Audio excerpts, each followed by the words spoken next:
আয় আল্লাহ আজকে আমারে এখনো গোপন রাখেন।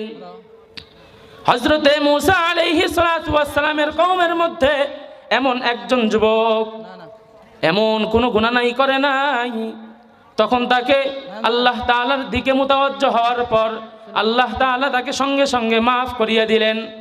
সঙ্গে সঙ্গে বৃষ্টি হয়ে গেল।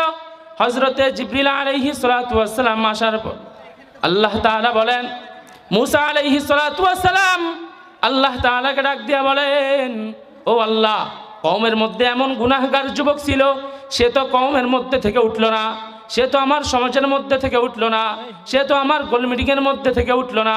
তাহলে তো আপনি বললেন ওই যুবক না ওঠা পর্যন্ত আমি মহান রব্বুল আলামিন বৃষ্টি দিব না। ওই যুবক তো এখনো উঠল না। আল্লাহ তাআলা বলেন, হে মূসা, তুমি তোমার যুবক এমন ভাবে আমার কাছে কাকুতি মিনতি করেছে, এই জন্য আমি তোমারে মাফ করিয়া দিয়েছি।